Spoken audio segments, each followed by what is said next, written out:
ஒரு பூ மக்களே, ஒரே ஒரு பூ பார்க்க சொன்னா அம்புட்டு அழகா இருக்கும்.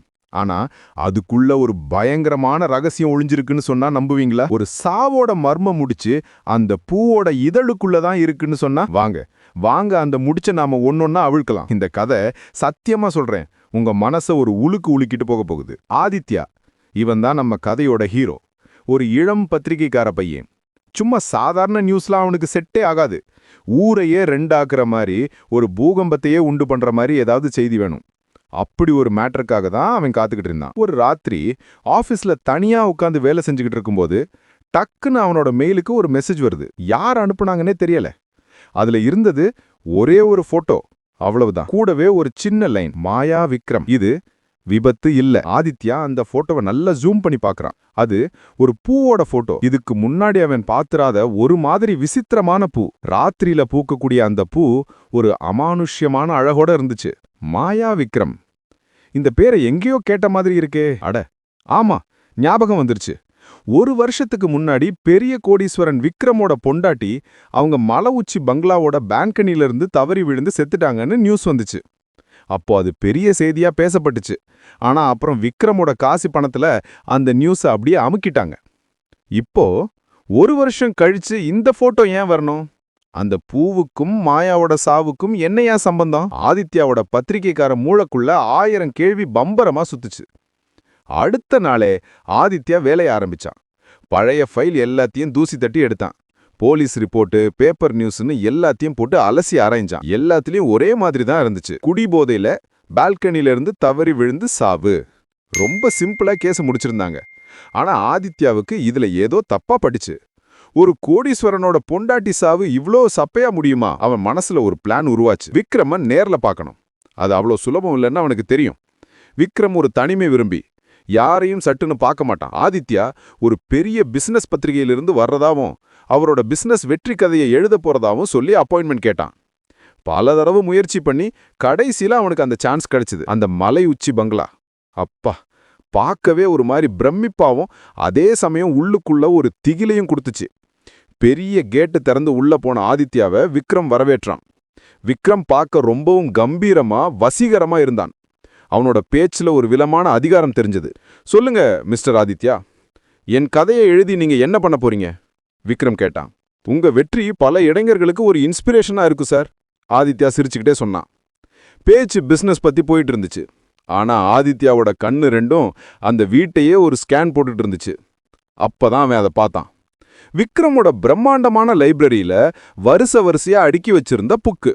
அதுவும் அபூர்வமான தாவரங்கள் பத்தின புக்கு. அடேங்கப்பா, ஒரு பிசினஸ் பண்ற ஆளுக்கு எதுக்கு இவ்வளவு செடி கொடி பத்தின புக்கு? ஆதித்யாவோட மனசுல முதல் சந்தேகம் ஆழமா விழுந்துருச்சு. பேச்சுவாக்குல ஆதித்யா மாயாவை பத்தி கேட்டான். மாயா, அவ ஒரு தேவதை. இந்த வீடு அவ இல்லாம வெறிச்சோடி போயிருக்கு. அந்த நாள் மட்டும் என் வாழ்க்கையில வராம இருந்திருக்கலாம். எல்லாம் என் தலைவிதி. விக்ரமோட குரல்ல ஒரு சோகம் தெரிஞ்சுது. ஆனா ஆதித்யாவுக்கு அது நடிப்போன்னு ஒரு சின்ன டவுட். இன்டர்வியூ முடிஞ்சு வெளியே வந்த ஆதித்யாவுக்கு ஒன்னு மட்டும் தெளிவா புரிஞ்சுது. இந்த கேஸ்ல ஏதோ மர்மம் இருக்கு. அது அந்த பங்களாக்குள்ளதான் புதைஞ்சு கிடக்கு. அடுத்து அவன் தேடி போனது மாயாவோட தங்கச்சி அஞ்சலிய. அஞ்சலி தன் அக்காவோட சாவுக்கு பிறகு ஊரை விட்டே போயிருந்தா.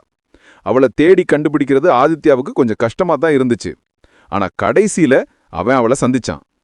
முதல்ல அஞ்சலி பேசவே பயந்தா. ஆனா ஆதித்யா அவளுக்கு வந்த மேலையும் அந்த பூவோட போட்டோவையும் காட்டுதும் அவ அதிர்ச்சியில அப்படியே நின்னுட்டா. இந்த பூவை தான் என் அக்கா கடைசியா வரைஞ்சிட்டு இருந்தா. அவ ஒரு தாவரவியல் ஆராய்ச்சியாளர். இந்த மாதிரி அபூர்வமான பூக்களை தேடி போறது தான் அவளோட பொழுதுபோக்கு. அவ சாகறதுக்கு கொஞ்ச நாளைக்கு முன்னாடி அவர் ரொம்ப பயந்து போயிருந்தா. விக்ரம் கிட்ட ஏதோ ஒரு பயங்கரமான ரகசியம் இருக்குன்னு சொன்னா. அதை கண்டுபிடிச்சிட்டேன்னு சொன்னா. ஆனா அது என்னன்னு சொல்றதுக்குள்ள அஞ்சலியோட குரல் உடைஞ்சு போச்சு. அவ ஆதித்யாவுக்கு ஒரு முக்கியமான பொருளை கொடுத்தா. அதுதான் மாயாவோட ரகசிய டைரி. அந்த டைரி தான் இந்த கதையோட மொத்த டேர்னிங் பாயிண்ட். ஆதித்யா ஒரு செடி கொடி விசேஷகரோட உதவியோட அந்த டைரியை படிக்க ஆரம்பிச்சான். அதுல அந்த மெயில்ல வந்த பூவை பத்தின நிறைய குறிப்பு இருந்து. அந்த பூவோட பேரு நிஷாகந்தி. அது ஒரு குறிப்பிட்ட பௌர்ணமி அன்னைக்கு ராத்திரியில மட்டும்தான் பூக்கும். அது பூக்கும்போது அதோட மகரந்தத்திலிருந்து ஒரு விதமான விஷக்காத்து வெளியே வரும். அந்த காத்த சுவாசிச்சா மனுஷங்களுக்கு ஒரு விதமான மயக்கம், தலை சுற்று வந்து சுயநினைவையே இழந்து நேரிடும். அது ஒரு நியூரோடாக்சின். ஆதித்யாவுக்கு உடம்பு ஒரு நிமிஷம் சில்லிட்டு போச்சு. அவன் அந்த டைரியோட கடைசி பக்கத்தை புரட்டினான். அது மாயா செத்த அன்னைக்கு எழுதப்பட்டிருந்தது. இன்னைக்கு அந்த நாள் நிஷாகந்தி பூக்க போகுது. அத பார்க்க நான் ரொம்ப ஆவலா இருக்கேன். விக்ரமுக்கு எல்லாம் தெரிஞ்சிருச்சு. அவன் இங்கதான் இருக்கான். அந்த வாசனை என் சுவாசத்தை நிறைக்குது. அவ்வளோதான். அதோட அந்த டைரி முடிஞ்சிருந்தது. இப்போ ஆதித்யாவுக்கு எல்லாம் பளிச்சுன்னு புரிஞ்சுது. மாயா தற்கொலை செஞ்சுக்கல, அவளை யாரும் தள்ளியும் விடல, அவளை கொல்லப்பட்டிருக்கா. ரொம்பவும் தந்திரமா, யாருக்கும் சந்தேகம் வராத மாதிரி இயற்கையை வச்சே ஒரு கொலை நடந்திருக்கு. விக்ரம் அவனும் ஒரு தாவரவியல் நிபுணன். அவனோட லைப்ரரியில இருந்த புக்கே அதுக்கு சாட்சி. அவனுக்கு நிஷாகந்தி பூவோட விஷத்தன்மை பத்தி நல்லாவே தெரிஞ்சிருக்கு. மாயா செத்த அன்னைக்கு அந்த பௌர்ணமி ராத்திரியில அந்த பூ பூப்புன்னு அவனுக்கு தெரிஞ்சிருக்கு. அவன் வேணும்னே மாயாவை அந்த பால்கனிக்கு வரவழைச்சிருக்கான். அந்த பூ பூக்கும்போது அதோட விஷக்காத்த சுவாசிச்ச மாயா மயங்கி பால்கனியிலிருந்து கீழே விழுந்து செத்துட்டாங்க. பார்க்கறதுக்கு அது ஒரு ஆக்சிடென்ட் மாதிரி தெரிஞ்சிருக்கு. என்ன ஒரு கொடுமையான அறிவாளித்தனமான கொலை. ஆனா எதுக்காக விக்ரம் மாயாவை கொல்லணும்? அந்த டைரியில சொன்ன அந்த பயங்கரமான ரகசியம் என்ன? ஆதித்யா தன்னோட எல்லா ஆதாரத்தையும் திரட்டிக்கிட்டு போலீஸ் இன்ஸ்பெக்டர் கார்த்திகை போய் பார்த்தான். கார்த்திக் ஒரு நேர்மையான அதிகாரி. ஆதித்யா சொன்ன விஷயங்களை கேட்டு அவரும் அதிர்ச்சி அடைஞ்சாரு. ஆனா விக்ரம் மாதிரி ஒரு பெரிய ஆளை வெறும் ஒரு டைரியை வச்சு அரெஸ்ட் பண்ண முடியாதுன்னு சொன்னாரு. நமக்கு தேவை வாக்குமூலம். விக்ரமே தான் வாயால உண்மையை சொல்லணும். ஆதித்யாவுக்கு ஒரு துணிச்சலான பிளான் தோணுச்சு. அவனே மறுபடியும் விக்ரம சந்திக்க போறான். இந்த முறை ஒரு பத்திரிகைக்காரனா இல்ல, ஒரு சாட்சியா. அதே மலை உச்சி பங்களா. ஆதித்யா விக்ரம சந்திச்சான். என்ன மிஸ்டர் ஆதித்யா, மறுபடியும் வந்திருக்கீங்க? என் கதையில இன்னும் ஏதாவது சேர்க்கணுமா? விக்ரம் நக்கலா கேட்டான். உங்க கதை இல்ல மிஸ்டர் விக்ரம், மாயாவோட கதையை முடிக்க வந்திருக்கேன், நிதானமா ஆதித்யா சொன்னான். அவன் மாயாவோட டைரியையும் நிஷாகந்தி பூவோட போட்டோவையும் டேபிள் மேல வச்சான். விக்ரமோட முகம் ஒரு நிமிஷம் இறுக போச்சு. ஆனா அடுத்த கணமே அவன் சமாளிச்சுக்கிட்டான். இது என்ன விளையாட்டு? ஏதோ டைரியை காட்டி என்னை மிரட்ட பாக்குறியா? விளையாட்டு இல்ல விக்ரம், இது நிஜம். மாயாவுக்கு உங்க ரகசியம் தெரிஞ்சிருச்சு. உங்க பிசினஸ் சாம்ராஜ்யம் தப்பான வழியில கட்டப்பட்டிருக்குன்னு அவளுக்கு தெரிஞ்சிருச்சு. அதை அவ வெளியே சொல்ல போறேன்னு சொன்னதும் நீங்க அவளை தீர்த்து கட்ட முடிவு பண்ணிட்டீங்க. அவளோட ஆர்வத்தையே அவளுக்கு எதிரா பயன்படுத்தி ரொம்ப அழகா ஒரு கொலை பண்ணிட்டீங்க இல்லையா? ஆதித்யா பேச பேச விக்ரமோட நிதானம் கொஞ்சம் கொஞ்சமா உடைய ஆரம்பிச்சுது. ஆமா, நான் தான் அவளை கொன்னேன். அவன் என் சாம்ராஜ்யத்தையே அழிக்க பார்த்தா. நான் அவளை உயிரோட விட்டுருக்க முடியாது. அவளுக்கு பிடிச்ச பூவே அவளுக்கு யமனா மாறும்னு அவ கனவுல கூட நினைச்சு பார்த்திருக்க மாட்டான். விக்ரம் வெறித்தனமா கத்தும்போது அந்த ரூமோட கதவு திறந்து இன்ஸ்பெக்டர் கார்த்திக்கும் போலீஸ் டீமும் உள்ள வந்தாங்க. விக்ரம் அதிர்ச்சியில உறைஞ்சு நின்னுட்டான். அடுத்த சில நிமிஷம் அந்த பங்களாவே ஒரு போர்க்கள மாதிரி ஆயிடுச்சு. விக்ரம் போலீஸ்கிட்ட இருந்து தப்பிக்க முயற்சி பண்ணான்.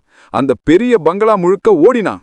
கடைசியில அவன் தன்னோட கிரீன் ஹவுஸ், அதாவது செடிகள் வளர்க்கிற கண்ணாடி வீட்டுக்குள்ள ஓடி ஒளிஞ்சான். அந்த கிரீன் ஹவுஸ் முழுக்க அபூர்வமான விஷம் தன்மை உள்ள செடிகள். எந்த செடிகளை வச்சு அவன் மாயாவை கொன்னானோ அதே செடிகளுக்கு நடுவுல அவன் போலீஸால சூழப்பட்டான். அவனோட சாம்ராஜ்யம், அவனோட ரகசியம் எல்லாமே அந்த நிஷாகந்தி பூவோட வாசனையோட முடிஞ்சு போச்சு. ஆதித்யா இந்த முழு கதையும் பத்திரிகையில வெளியிட்டான். அது முழுக்க ஒரு பெரிய அதிர்வலையை ஏற்படுத்துச்சு. ஒரு பூவுக்கு பின்னாடி இவ்வளவு பெரிய ரகசியமா? நீ எல்லாரும் ஆச்சரியப்பட்டாங்க. இந்த கதையை நம்ம கேட்கும்போது நமக்கு ஒன்னு தோணும். ரகசியங்கள் நம்ம எவ்வளவுதான் புத்திசாலித்தனமா அதை மறைச்சு வச்சாலும் அது ஒரு நாள் வெளியே வந்தே தீரும்.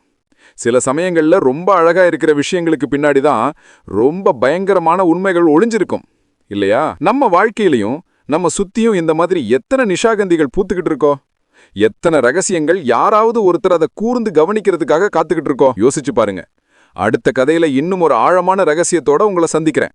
அது வரைக்கும் இந்த வீடியோ உங்களுக்கு பிடிச்சிருந்தா மறக்காம லைக் பண்ணுங்க, ஷேர் பண்ணுங்க, அப்புறம் எங்க சேனலுக்கு சப்ஸ்கிரைப் பண்ணுங்க. நன்றி.